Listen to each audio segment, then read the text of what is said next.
Hello everyone, welcome to our channel लक्ष्य academy. I am Anjali पाठक और आज का जो ये हमारा क्लास है वो बेस्ड है वोकेबलरी पे।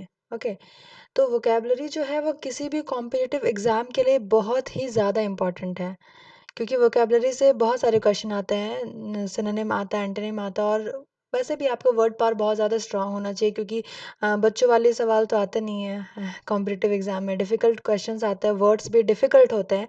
तो हमें अपने वोकेबलरी को के पावर को बहुत ज़्यादा स्ट्रांग बनाना होगा। तो देखते हैं, इस वीडियो में मैंने कोशिश किया है 10 मोस्ट इम्पॉर्टेंट वर्ड्स के बारे में बताने का। ठीक है, जो कि जनरली कॉम्पिटिटिव एग्जाम में इस तरह के वर्ड्स आते हैं। ठीक है, तो चलिए फिर आगे बढ़ते हैं। तो हमारा फर्स्ट वर्ड जो है वो है कॉन्ग्रीगेट। तो कॉन्ग्रीगेट मीन्स क्या होता है? इकट्ठा करना। इकट्ठा करना मतलब किसी भी चीज़ को जमा करना। ठीक है, कलेक्ट करना। तो इसको हम लोग एक सेंटेंस में यूज़ करते हैं ताकि क्लियर हो जाए। My whole family congregate at my grandfather's house during the holidays. तो यहाँ पे क्या बताया जा रहा है, मेरी मेरी पूरी फैमिली जो है वो हॉलीडेज में क्या होता है, ग्रैंड फादर्स के हाउस में सारे लोग इकट्ठा होते हैं, जमा जमा होते हैं सारे लोग। ठीक है, तो कॉन्ग्रीगेट मीन्स क्या होता है? इकट्ठा करना, कलेक्ट करना। ओके, तो देखते हैं, एक सिनोनिम देख लेते हैं हम लोग। सिनोनिम हो जाता है क्या इसका? एक्यूमुलेट। इस तरीके के आपके क्वेश्चन आ सकते हैं कि आपका दिया हुआ रहेगा कॉन्ग्रीगेट, आपको इसके सिनोनिम फाइंड करने होंगे, 4 ऑप्शंस रहेंगे आपके पास, तो एक्यूमुलेट आप कर सकते हो वहाँ पे। ठीक है, क्योंकि ये करेक्ट आंसर है। इसका सिनोनिम हो जाएगा एक्यूमुलेट। अब एंटोनिम की बात करें तो कलेक्ट मीन्स तो आप जानती हो, जमा करना, तो फिर बिखेरना को क्या कह लेंगे? स्प्रेड। ओके, आते हैं नेक्स्ट वर्ड में, ब्लीक। तो ये ब्लीक का मतलब क्या होता है? नया नया वर्ड लग रहा है ना सुनने में। इसका मतलब सुनोगे आप तो फिर आप बोलोगे अच्छा ये होता है इसका मतलब। देखते हैं क्या है। ब्लीक का मीन्स होता है निराशाजनक। ओके, निराशाजनक किसी भी चीज़ से आप अगर निराश हो, ठीक है, जैसे कि कह सकते हो होपलेस। देखते हैं, इसको हम लोग एक सेंटेंस में यूज़ करते हैं। The hills look very bleak in winter time. देखते हैं सर्दी के टाइम में क्या होता है, हिल्स बहुत ही होपलेस से नज़र आते हैं, निराशाजनक से नज़र आते हैं, तो वही ब्लीक है यहाँ पे, निराशाजनक। इसके सिनोनिम हो जाएंगे चीयरलेस, एंड एंटोनिम क्या हो जाएंगे? होपफुल। ऑब्वियसली अगर इसका मीनिंग है होपलेस, तो इसके एंटोनिम क्या हो जाएंगे? होपफुल। तो क्लियर है, आगे बढ़ते हैं हम लोग नेक्स्ट वर्ड पे। कॉन्फिस्केट। तो कॉन्फिस्केट भी वैसे ही है, दिखने में तो थोड़ा सा लग रहा है कि यहाँ से मीनिंग क्या होगा, लेकिन अगर आप मीनिंग देखो तो बहुत ही आसान सा मीनिंग है इसका। To take something away from somebody as a punishment. Punishment के तौर पे किसी से कुछ चीज़ ले लेना, मतलब सुने ही होंगे आप लोग, दंड स्वरूप कोई वस्तु जब्त कर लेना।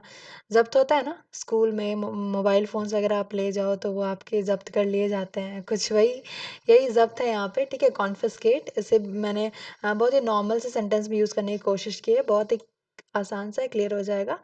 According to school policy, the principal has the authority to confiscate suspicious items from students.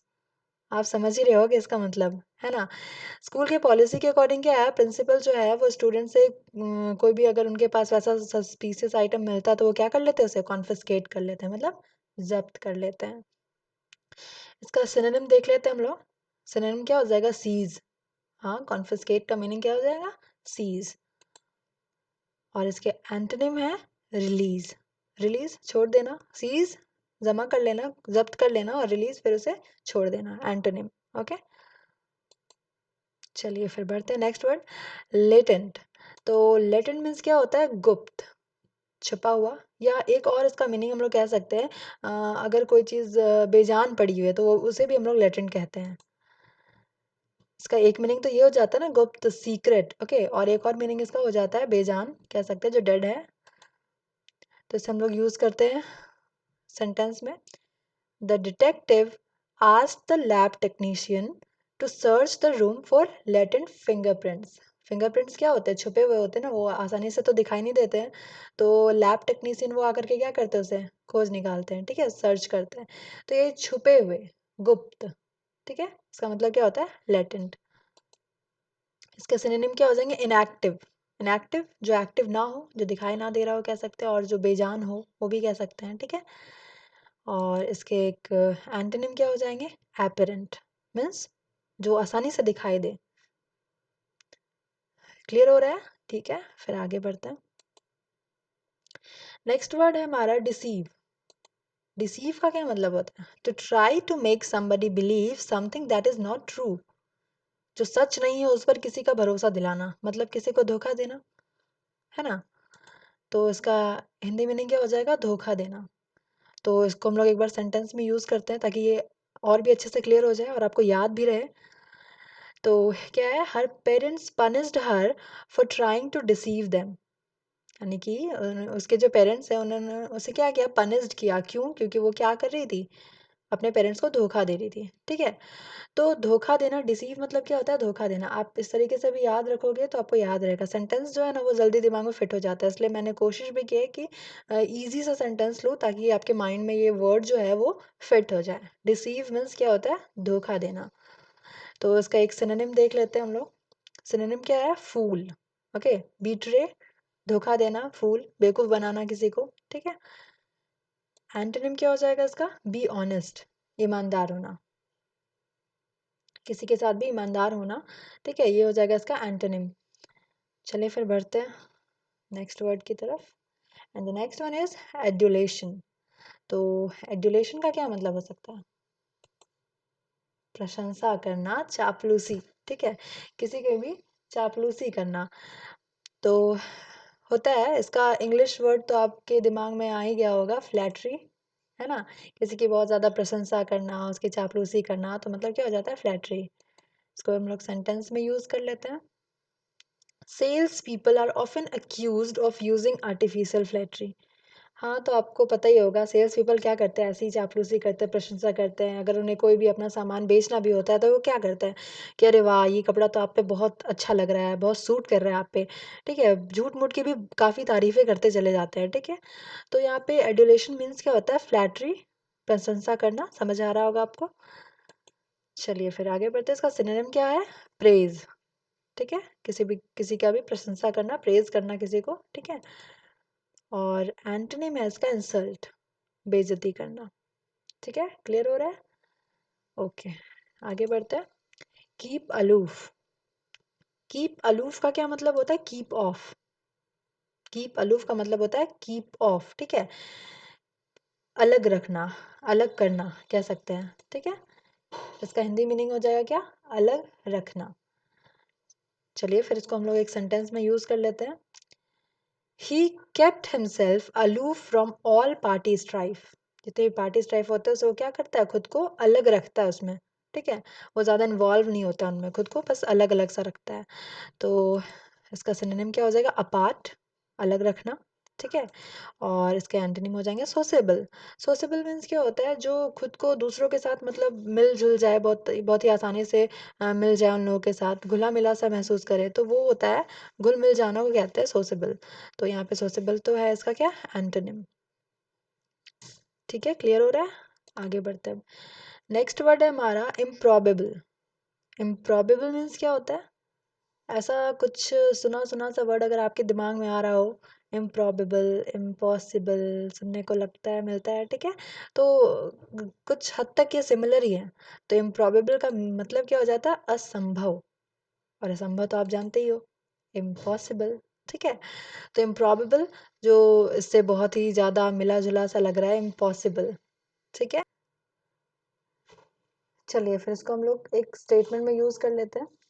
It is not improbable that these chapters are based on an earlier Jewish writing. ठीक है? तो ये पॉसिबल नहीं है कि ये चैप्टर जो है वो अर्लियर जेविस राइटिंग पर बेस्ड हो। ठीक है? चलिए सिनोनिम देख लेते हैं इसका। इम्पॉसिबल, यहाँ तो हम लोग देख ही चुके हैं। इम्प्रॉबेबल मीन्स इम्पॉसिबल, और इम्पॉसिबल का antonym what is? Possible. Right? चलिए आगे बढ़ते हैं। नेक्स्ट हमारा वर्ड है कॉन्टेम्प्ट। तो कॉन्टेम्प्ट का मीनिंग क्या हो जाता है? तिरस्कार करना, किसी किसी की भी बेइज्जती करना, तिरस्कार करना। और इसका इंग्लिश मीनिंग हो जाएगा ह्यूमिलिएशन। ओके, चलिए फिर इसे सेंटेंस में यूज कर लेते हैं। She was arrested for contempt of court. ये वर्ड आपने बहुत ही सुना होगा मूवीज़ वगैरह में भी, ठीक है? जब कोर्ट वगैरह का सीन दिखाता है तो कंटेम्प्ट ऑफ कोर्ट मतलब कि कोर्ट की बेइज़्ज़ती, कोर्ट का तिरस्कार करने की वज़ह से उसे क्या कर लिया गया? अरेस्ट कर लिया गया, ठीक है? चलिए इसका एक सिनोनिम देख लेते हैं, डिसरिस्पेक्ट, तिरस्कार करना, डिसरिस्पेक्ट, ठीक है? और एंटोनिम तो ऑब्वियसली डिसरिस्पेक्ट है, तो इसका एंटोनिम क्या हो जाएगा? रिस्पेक्ट। चलिए नेक्स्ट वर्ड देखते हैं हम, अबाइड। अबाइड का क्या मतलब हो जाता है? पालन करना, ठीक है? अबाइड मीन्स पालन करना। तो एक्सेप्ट और एक्ट इन अकॉर्डेंस विथ, किसी के भी अनुसार उसे मतलब एक्सेप्ट करना, कोई भी रूल हो, डिसीजन हो, रिकमेंडेशन हो, किसी को कोई भी चीज़ हो इसमें से, तो मतलब उसको एक्सेप्ट करना, उसको पालन करना, ठीक है? सेंटेंस में यूज़ कर लेते हैं हम लोग, competitors must abide by the जजेस डिसीजन।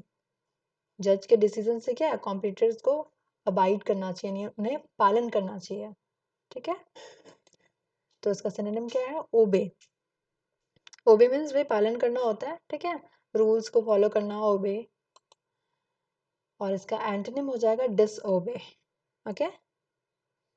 अगर ऐसे आपके वर्ड्स आ जाएं कि what is the antonym of abide, तो आप क्या लिखोगे? Disobey, okay? क्योंकि अबाइड का मतलब होता है पालन करना। आई होप आपको ये 10 वर्ड्स के मीनिंग जो है वो अच्छे से क्लियर हो गए होंगे, और अगर इन वर्ड से रिलेटेड कोई भी क्वेश्चन आता है तो आप इजीली उसे सॉल्व कर पाओगे। और कोशिश कीजिएगा कि इसे एक बार फिर से आप देखिए और इसे याद रखिए, ठीक है? वर्ड्स को याद रखने की कोशिश कीजिए, वोकेबलरी स्ट्रॉन्ग कीजिए, ताकि एग्जाम में आपको कोई भी परेशानी ना हो। Thanks for watching guys.